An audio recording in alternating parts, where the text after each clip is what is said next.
Shalom, selamat sore Bapak Ibu Saudara-saudari yang dikasihi oleh Tuhan. Selamat datang di ibadah doa Rabu Gereja Baptis pertama. Mari kita mempersiapkan hati kita untuk memulai ibadah kita.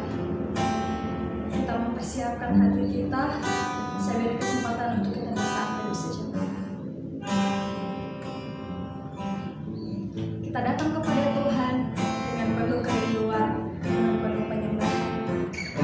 Kita mau bernyanyi Ku Datang Tuhan sampai nomor 128.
Pada saat ini Tuhan, kami mau bersyukur buat penyertaan-Mu dalam kehidupan kami. Terima kasih buat anugerah-Mu dalam setiap kehidupan kami. Saat ini kami mau menyerahkan seluruh kehidupan kami ke dalam tangan-Mu. Kami mau memuji, memuliakan nama-Mu.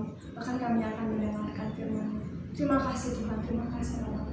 Hanya dalam nama-Mu kami telah berdoa dan mengucap syukur. Amin. Bapak Ibu Saudara-saudari, di tengah situasi yang kita hadapi saat ini, kita percaya bahwa hanya Yesus yang menjadi penghibur kita, hanya Yesus yang menjadi penolong kita. Mari kita bersama-sama menyanyikan lagu ini. Kalau ku cari damai, hanya ku dapat oleh Yesus.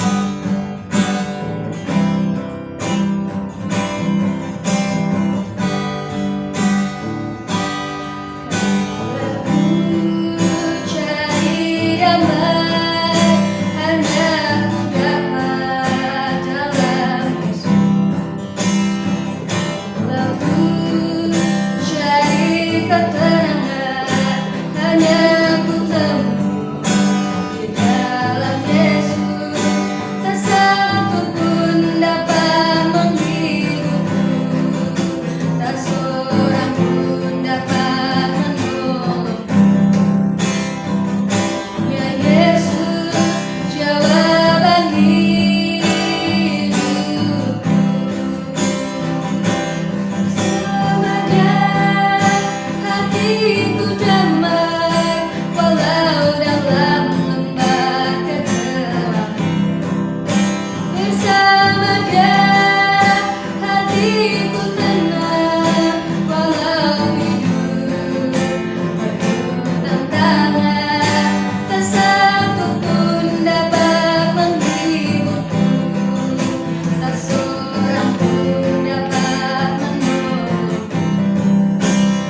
tiba saatnya kita akan mendengarkan kebenaran firman Tuhan. Kita mempersiapkan hati kita untuk mendengarkan kebenaran firman Tuhan. Namun sebelumnya kita mau menyanyikan lagu pujian Kasih dari Surga memenuhi tempat.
Selamat sore Bapak Ibu dan Saudara yang dikasihi Tuhan. Selamat berjumpa kembali dalam ibadah jam doa Gereja Baptis Pertama Bandung, Rabu 10 Februari 2021. Tidak terasa kita sudah hampir 1 tahun melakukan ibadah dari rumah, termasuk juga jam doa dari rumah. Pasti kita semua merasakan rindu bagaimana suasana jam doa seperti biasanya, di mana kita bisa bersekutu bersama-sama dan juga kita bisa berdoa bersama-sama. Namun dalam situasi pandemi ini, mari kita tetap semangat, kita tetap berdoa dari rumah masing-masing dan terus mendoakan banyak hal baik mengenai gereja kita dan juga mengenai bangsa kita serta kebutuhan-kebutuhan kita pribadi. Mari kita juga tetap menjaga protokol kesehatan dengan ketat supaya kita semua tetap dalam lindungan Tuhan dan diberkati Tuhan di masa pandemi ini. Nah, Bapak Ibu dan Saudara yang dikasihi Tuhan, sebelum kita bersama-sama mendengarkan firman Tuhan, mari kita berdoa terlebih dahulu. Mari kita berdoa. Tuhan Yesus yang baik, terima kasih untuk hari ini. Engkau beri kesempatan kepada kami untuk kami kembali berjumpa dalam ibadah jam doa. Bapa, kami sungguh mohon berkat dan pimpinan-Mu supaya kami dapat menikmati dan bersama-sama bersekutu dalam ibadah jam doa ini bersama dengan keluarga kami. Dan saat ini kami juga bersama-sama dari tempat kami masing-masing mau mendoakan pokok-pokok doa baik bagi gereja kami, baik bagi bangsa negara kami, baik juga bagi keperluan kami pribadi dan keluarga kami. Kiranya Tuhan, Kau yang memimpin, Kau yang menuntun, dan Kau yang memberkati kami. Terima kasih Tuhan untuk penyertaan-Mu sampai hari ini. Kami tetap masih dalam lindungan Tuhan dan kami tetap diberi kesehatan yang dari Tuhan. Hanya di dalam nama Tuhan kami Yesus Kristus kami berdoa dan kami bersyukur. Amin. Pada kesempatan sore hari ini firman Tuhan diambil dari Mazmur 119. Sekali lagi Mazmur 119 ayat 89 sampai dengan ayat yang ke-96. Ya. Mazmur 119 ayat 89 sampai 96. Kita akan membaca bersama-sama. Saya akan membacakannya bagi Bapak Ibu Saudara sekalian, dan silakan Bapak Ibu Saudara menyimaknya dari rumah masing-masing. Untuk selama-lamanya ya Tuhan, firman-Mu tetap teguh di surga. Kesetiaan-Mu dari keturunan-keturunan, Engkau menegakkan bumi sehingga tetap ada. Menurut hukum-hukum-Mu, semuanya itu ada sekarang, sebab segala sesuatu melayani Engkau. Sekiranya Taurat-Mu tidak menjadi kegemaranku, maka aku telah binasa dalam sengsaraku. Untuk selama-lamanya aku tidak melupakan titah-titah-Mu, sebab dengan itu Engkau menghidupkan aku. Aku kepunyaan-Mu, selamatkanlah aku, sebab aku mencari titah-titah-Mu. Orang-orang fasik menantikan aku untuk membinasakan aku, tetapi aku hendak memperhatikan peringatan-peringatan-Mu. Aku melihat batas-batas kesempurnaan, tetapi perintah-Mu luas sekali. Itu firman Tuhan yang akan kita pelajari bersama-sama pada saat sore hari ini dalam ibadah jam doa. Saya memberi judul firman Tuhan hari ini, firman Tuhan tetap teguh selama-lamanya. Dan pada bagian ayat yang ke-89 sampai 91 kita dapat melihat untuk selama-lamanya firman Allah tetap teguh. Alkitab adalah hidup dan sabda Allah.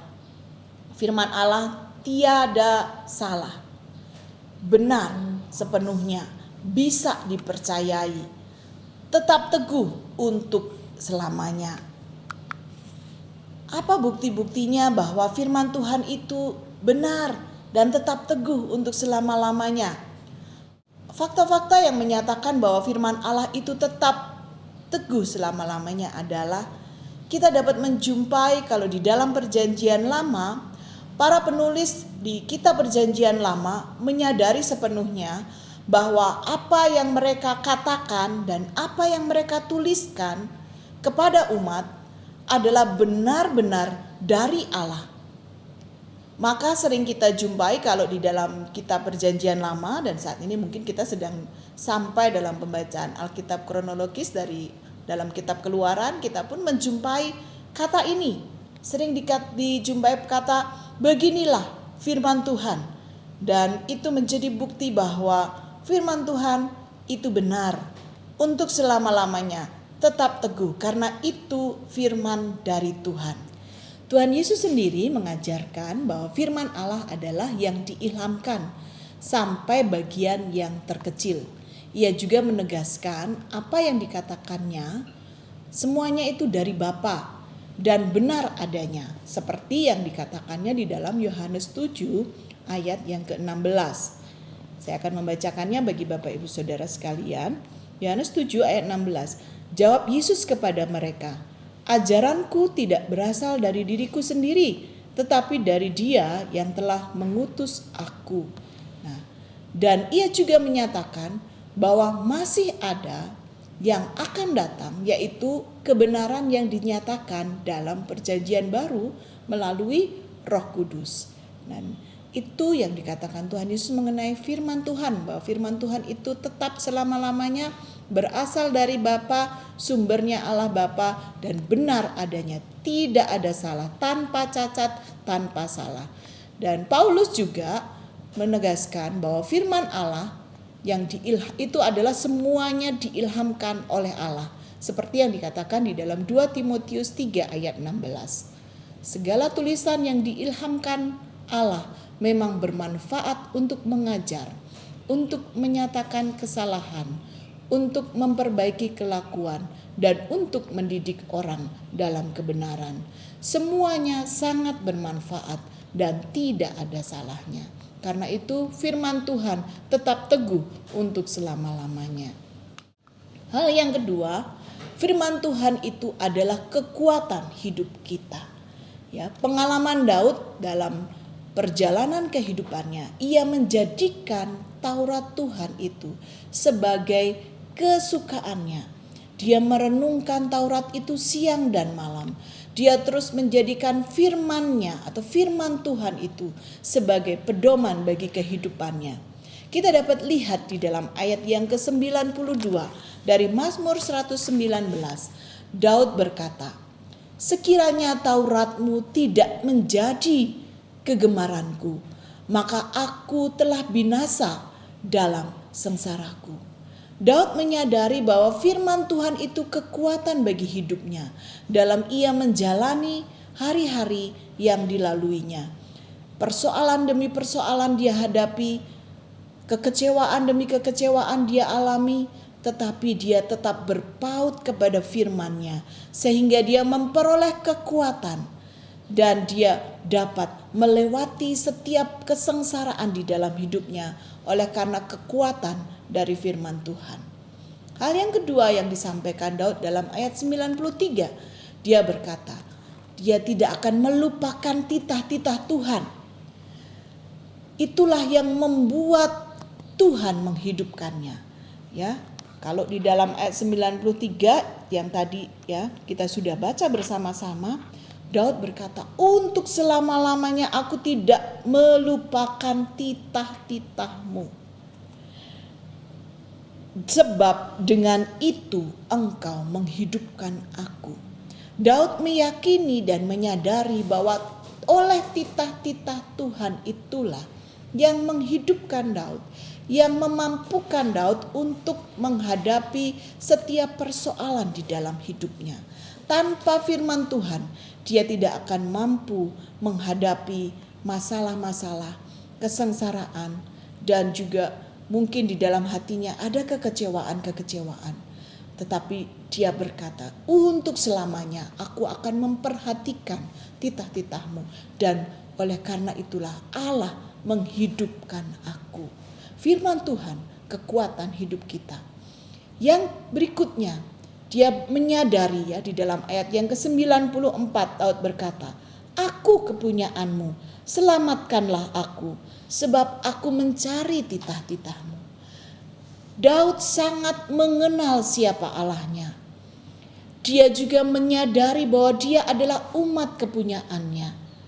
Dan ia mengatakan kepada Allah bahwa aku umat-Mu, selamatkanlah aku. Dan itu yang menjadi kekuatan bagi Daud. Ya, karena dia terus mencari titah-titah Tuhan. Dia melakukan firman Tuhan di dalam kehidupannya. Hal yang berikutnya yang menjadi kekuatan bagi kita ketika kita mempelajari firman Tuhan. Dari Daud kita dapat belajar bahwa sekalipun banyak musuh yang menantikan dia, namun ia tetap memperhatikan titah-titah Tuhan sehingga dia diberi ketenangan dan damai sejahtera.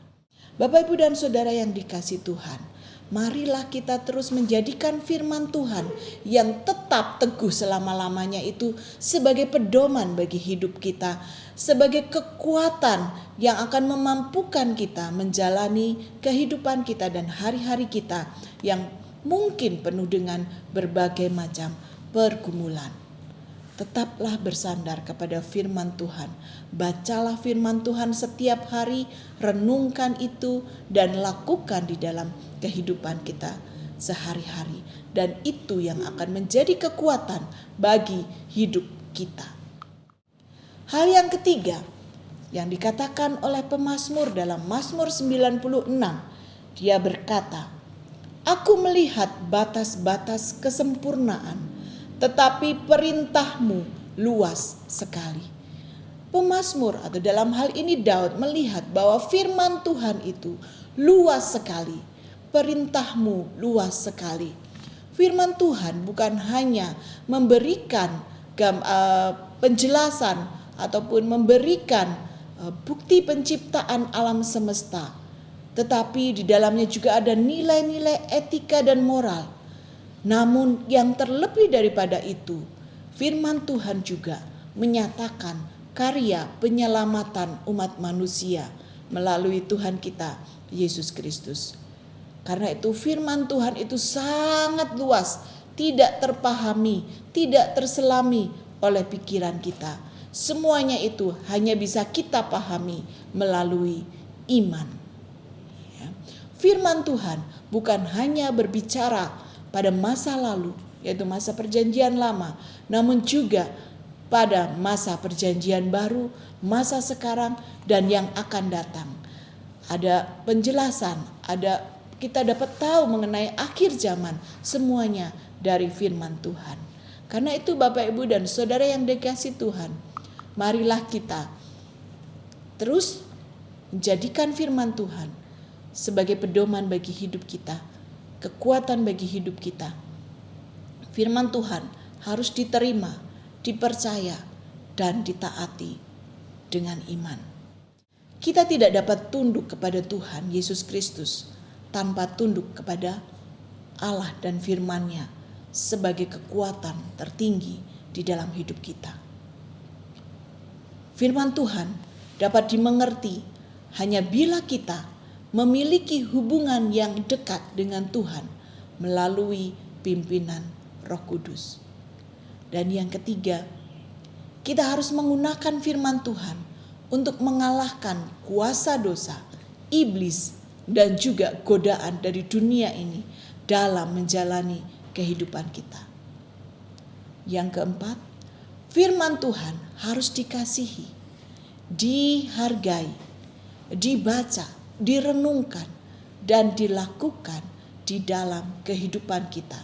Seperti yang dikatakan oleh Rasul Paulus kepada Timotius di dalam 2 Timotius pasal 1 ayat yang ke-13 dan 14. 2 Timotius 1 ayat 13 dan 14. 2 Timotius 1 ayat 13 dan 14. Peganglah segala sesuatu yang telah engkau dengar daripadaku sebagai contoh ajaran yang sehat, dan lakukanlah itu dalam iman dan kasih dalam Kristus Yesus. Peliharalah harta yang indah yang telah dipercayakannya kepada kita oleh Roh Kudus yang diam di dalam kita. Mari kita terus kasihi firman itu, kita hargai, kita baca, kita renungkan, dan kita lakukan di dalam kehidupan kita. Seperti nasihat Rasul Paulus kepada Timotius, supaya Timotius tetap memelihara, tetap berpegang kepada segala sesuatu yang telah diberikan atau diajarkan kepadanya. Dan supaya Timotius terus memelihara harta yang tak terhingga nilainya, yaitu firman dari Tuhan yang tetap teguh selama-lamanya. Kiranya Tuhan Yesus terus memberkati kita dan menolong kita. Mari kita terus berpengalaman dengan firman-Nya. Seperti yang dikatakan oleh Efesus 6 ayat 10-11. Akhirnya hendaklah kamu kuat di dalam Tuhan, di dalam kekuatan kuasa-Nya. Kenakanlah seluruh perlengkapan senjata Allah, supaya kamu dapat bertahan melawan tipu muslihat iblis. Mari saudaraku yang dikasihi Tuhan, dalam menjalani hari-hari kita di masa pandemi ini. Mari kita terus jadikan firman Tuhan sebagai pedoman bagi hidup kita, karena firman Tuhan itu tetap teguh selama-lamanya, tidak berubah, tidak ada yang salah, tidak ada yang cacat. Mari kita terus mencintai, merenung dengan membaca dan merenungkan firman Tuhan itu dan melakukannya di dalam kehidupan kita. Dan kita akan menikmati setiap berkat dari pembacaan firman Tuhan dan juga ketika kita melakukannya dalam hidup kita. Tuhan Yesus memberkati. Mari kita berdoa. Tuhan Yesus yang baik, terima kasih untuk firman-Mu hari ini yang meneguhkan kami. Kami terus meyakini bahwa firman Tuhan itu tetap teguh untuk selama-lamanya. Firman Tuhan itulah pedoman bagi hidup kami. Firman Tuhan itu sangat luas, sangat dalam, tak terpahami oleh kami. Namun dengan iman kami mau menjadikan firman-Mu itu sebagai pedoman bagi hidup kami. Pimpinlah kami Tuhan dalam kami menjalani hari-hari kami ke depan di masa pandemi ini. Biarlah firman-Mu tetap menguatkan dan meneguhkan kami untuk kami dapat tetap dimampukan melalui hari-hari kami ke depan. Terima kasih Bapa kami dalam surga, hanya di dalam nama Tuhan Yesus Kristus kami berdoa dan bersyukur. Amin.